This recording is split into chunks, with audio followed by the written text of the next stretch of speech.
आइए आज एक ऐसी जगह का सफर करते हैं जो ब्रह्मांड का सबसे गहरा रहस्य है। एक ऐसी अंतरिक्ष यात्रा पर निकलते हैं जो हमें रियलिटी के बिल्कुल आखिरी छोर पर ले जाएगी। इस विश्लेषण के जरिए हम इस यूनिवर्स की सबसे भयानक और अजीब शक्तियों को समझने की कोशिश करेंगे। ये सिर्फ एक टॉपिक नहीं है, बल्कि एक ऐसी नामुमकिन सी जगह का सफर है जहां समय और अंतरिक्ष दोनों अपने मायने खो देते हैं। तो चलिए इस बेहद रोमांचक अनुभव के लिए तैयार हो जाएं। हमारे सफर का पहला पड़ाव है ब्रह्मांड के ये दानव। आखिर ये ब्लैक होल्स असल में हैं क्या? इन दानवों को समझने के लिए एक ऐसी जगह की कल्पना करनी होगी जहां मैटर यानी पदार्थ इतनी बुरी तरह से एक छोटी सी जगह में दबा हुआ है कि वहां ग्रेविटी का खिंचाव इन्फिनिट हो चुका है। खिंचाव इतना ज्यादा कि यूनिवर्स की सबसे तेज चीज रोशनी वो भी इससे बच नहीं सकती। जो अंदर गया वो हमेशा के लिए गायब। एक मशहूर थियोरेटिकल फिजिसिस्ट किप थॉर्न ने इस दृश्य को बहुत ही खूबसूरती से समझाया है। उन्होंने कहा था, ग्रेविटी इस ग्लोइंग गैस के डिस्क को अजीबोगरीब आकारों में मोड़ देती है और एक अद्भुत इंद्रधनुष जैसी आग पैदा होती है। सोचिए, एक घुप अंधेरा गोला और उसके चारों तरफ तेजी से घूमता हुआ गर्म प्लाज्मा का एक भयानक भंवर। अंधेरे और रोशनी की ऐसी टक्कर वाकई में अद्भुत है। और सच कहूं तो ये कोई हॉलीवुड की साइफाई मूवी का विजुअल इफेक्ट्स नहीं है। हमारे पास इसका असली सबूत है। इवेंट होराइजन टेलीस्कोप ने M87 गैलेक्सी के सुपर मैसिव ब्लैक होल की जो तस्वीर ली, उसने इस डार्क रियलिटी को सच कर दिखाया। यहां हम एक शैडो देखते हैं और उसके आसपास घूमती आग की तरह चमकती एक रिंग। अगर ध्यान से देखें तो रिंग का एक हिस्सा बाकी हिस्से से ज्यादा रोशन लगता है। इसे डॉपलर बीमिंग कहते हैं। असल में प्लाज्मा का जो हिस्सा तेजी से हमारी तरफ घूम रहा होता है वो ज्यादा गर्म और चमकदार दिखता है, और जो हिस्सा दूर जा रहा है वो धुंधला और लाल हो जाता है। ये उस अदृश्य दानव की एक बिल्कुल सच्ची परछाई है। अब बढ़ते हैं दूसरे हिस्से की तरफ, स्पेस और टाइम का मुड़ना। यहां से रियलिटी बिल्कुल बदल जाती है और हम एक अलग ही साइंस में एंट्री करते हैं। दूर से तो हमने इसको देख लिया, पर अब हम इस खतरनाक खाई के थोड़ा और करीब जाएंगे। यहां ऐसी ताकतें हैं जो हमारी आम समझ से बिल्कुल बाहर हैं। बस एक पल के लिए इस ऊर्जा के बारे में सोचिए।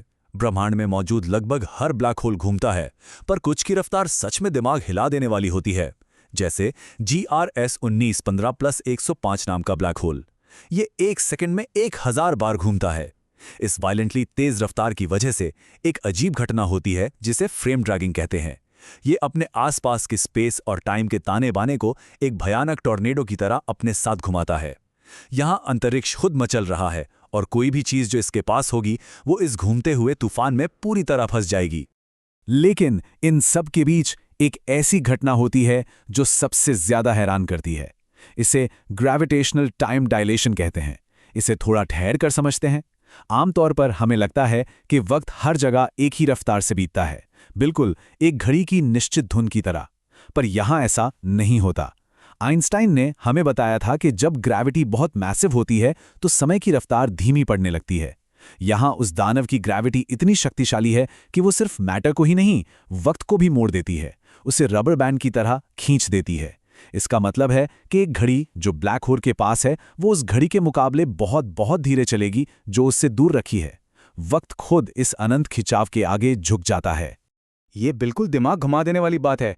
सोचिए, अगर कोई बहुत दूर एक सेफ डिस्टेंस से किसी चीज को ब्लैक होल की तरफ गिरते हुए देखे तो टाइम डायलेशन की वजह से उस बाहरी ऑब्जर्वर को लगेगा कि गिरने वाली चीज बिल्कुल धीमी होती जा रही है। एक पॉइंट पर आकर वो चीज बिल्कुल फ्रीज होती हुई दिखेंगी और धीरे धीरे उसका रंग लाल होता जाएगा, जिसे ग्रेविटेशनल रेडशिफ्ट कहते हैं, और आखिर में वो ओझल हो जाएगी। पर अब उस गिरने वाली चीज के नजरिए से सोचिए, उसके लिए वक्त बिल्कुल नॉर्मल चल रहा होगा। बिना रुके, बिना जमी वो सीधा उस अंधेरे अबिस के बीचों बीच जा गिरेगी। एक ही घटना पर दो बिल्कुल अलग सच्चाइयां। ये हमारे यूनिवर्स का कितना अजीब रूप है। तीसरा पड़ाव, द एज ऑफ फॉरएवर। एक ऐसी सीमा जहां से कभी वापसी नहीं होती। तो यहां एक बहुत ही दिलचस्प पर उतना ही डरावना सवाल उठता है। जब कोई भी तारा, ग्रह या पदार्थ इस पॉइंट ऑफ नो रिटर्न यानी इवेंट होराइजन को पार कर लेता है तो उसके साथ आखिर होता क्या है? उस अंधेरे गड्ढे के अंदर ऐसी कौन सी भयानक शक्तियां हैं जो उसका इंतजार कर रही हैं? आइए देखते हैं। आइए एक ऐसी फिजिकल प्रोसेस को समझते हैं जिसका नाम सुनने में बड़ा मजेदार लगता है, पर इसका असर उतना ही खौफनाक है। स्पैगेटिफिकेशन यानी द नूडल इफेक्ट। जब कोई भी बड़ी चीज, मान लीजिए एक पूरा का पूरा तारा, ब्लैक होल के करीब जाता है तो ग्रेविटी का खिंचाव इतना एक्सट्रीम होता है कि तारे के आगे वाले हिस्से पर पिछले हिस्से के मुकाबले बहुत ज्यादा फोर्स लगता है। इस एक्सट्रीम टाइडल फोर्स का नतीजा, वो चीज ऊपर से नीचे तक खींची चली जाती है और आजू बाजू से दबने लगती है, बिल्कुल एक पतली नूडल या स्पगेटी की तरह। ये भेदभाव करने वाली ताकतें इतनी वायलेंटली काम करती हैं कि बड़ी से बड़ी चीज भी इस ग्रेविटी के आगे तिनके की तरह बिखर कर एक लंबी लकीर बन जाती है। और इस भयानक गिरावट की आखिरी मंजिल क्या होती है? The singularity. ये ब्लैक होल का बिल्कुल केंद्र है। यहां आकर सारा का सारा मैटर, अरबों सूर्यों का वजन एक ऐसे बिंदु में सिमट जाता है जो अनंत रूप से छोटा है। यहां डेंसिटी यानी घनत्व इन्फिनिट हो जाता है और स्पेस टाइम का झुकाव पूरी तरह से केओटिक।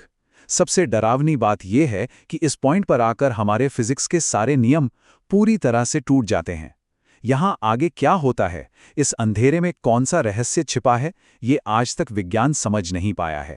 चौथा भाग, शून्य में लुप्त होना।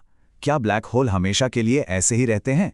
अब तक हमने ये देखा कि ब्लैक होल्स जो भी आसपास मिलता है उसको निगल लेता है। पर अगर हम समय को फास्ट फॉरवर्ड करें, अरबों खरबों साल आगे जाकर देखें, तो एक चौंका देने वाली सच्चाई सामने आती है। ब्रह्मांड में कुछ भी अमर नहीं है, ब्लैक होल्स भी नहीं। तो फिर ये मिटते कैसे हैं? इसका जवाब महान वैज्ञानिक स्टीफन हॉकिंग की एक ब्रिलियंट डिस्कवरी में मिलता है, जिसे हम हॉकिंग रेडिएशन कहते हैं। क्वांटम मैकेनिक्स हमें बताती है कि खाली लगने वाला अंतरिक्ष असल में खाली नहीं होता। वहां लगातार पार्टिकल्स और एंटी पार्टिकल्स के जोड़े बनते और खत्म होते रहते हैं। पर जब ये बिल्कुल इवेंट होराइजन की बाउंड्री पर होता है तो एक अजीब खेल शुरू होता है। एक पार्टिकल जिसकी एनर्जी नेगेटिव होती है वो अंदर गिर जाता है और दूसरा पॉजिटिव पार्टिकल रेडिएशन के रूप में बचकर बाहर निकल जाता है। इस नेगेटिव एनर्जी के लगातार अंदर गिरने से ब्लैक होल का अपना मास और एनर्जी धीरे धीरे कम होने लगती है। इस पूरी प्रोसेस को ब्लैक होल इवेपोरेशन कहते हैं।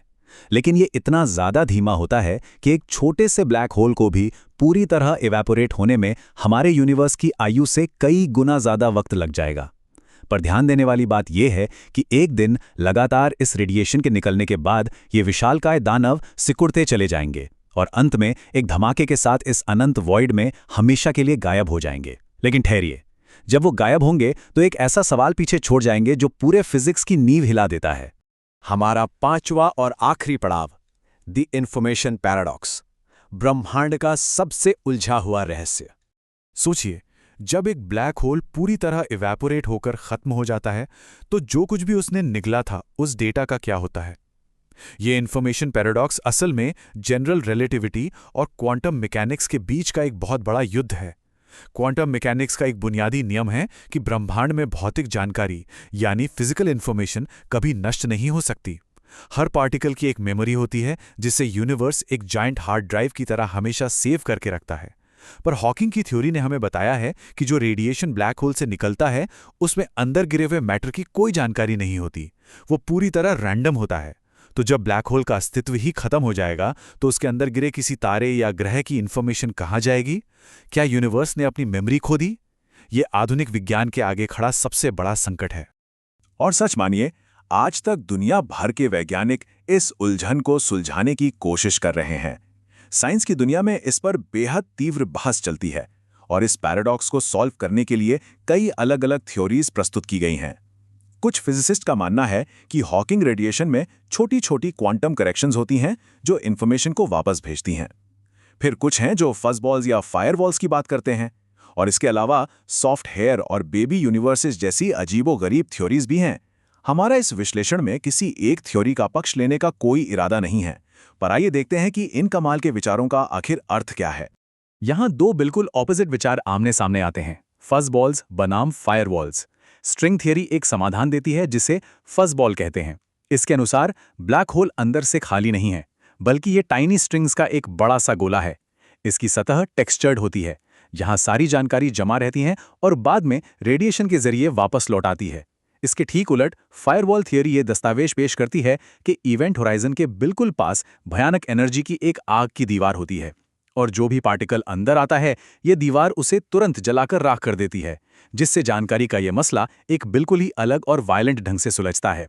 फिर एक और शानदार विचार आया जो खुद स्टीवन हॉकिंग ने प्रस्तुत किया था, जिसे सॉफ्टवेयर कहा गया। इसे ऐसे समझिए कि ब्लैक होल की बाउंड्री पर जीरो एनर्जी वाले फोटॉन्स और ग्रेविटॉन्स की एक अदृश्य परत होती है। जब कोई चीज अंधेरे में गिरती है तो उसकी सारी मेमोरी, उसका इतिहास इस आभा में एक होलोग्राम की तरह छप जाता है। यानी जानकारी नष्ट नहीं होती, वो बस ब्लैक होल के इस बाहरी लेयर पर एक रिकॉर्ड की तरह लिखी रह जाती है। तो आखिर में ये सफ़र हमें एक ऐसे सवाल पर लाकर खड़ा कर देता है जिसका जवाब आज किसी के पास नहीं है। क्या ये ब्रह्मांड सच में अपनी जानकारी को हमेशा के लिए डिलीट कर देता है, या फिर ये सब कुछ उस अनंत अंधी खाई में कहीं सुरक्षित छिपा हुआ है? ये ब्लैक होल्स जो वक्त और स्पेस को पूरी तरह मोड़ देते हैं, क्या ये इस यूनिवर्स की सबसे बड़ी हार्ड ड्राइव हैं जहां सब कुछ स्टोर होता है, या फिर ये सबसे बड़े श्रेडर हैं जो रियलिटी को ही मिटा देते हैं? इस सफर के जरिए हमने विज्ञान की उन आखिरी सरहदों को छुआ है जहां पहुंचकर हमारी समझ धुंधली पड़ने लगती है। इन रहस्यों की खोज चल रही है और हमें यह सोचने पर मजबूर करती है कि हमारा ये ब्रह्मांड कितना वास्ट और कितना मिस्टीरियस है। एक ऐसी खोज जो आगे और जानने की भूख जगाती है।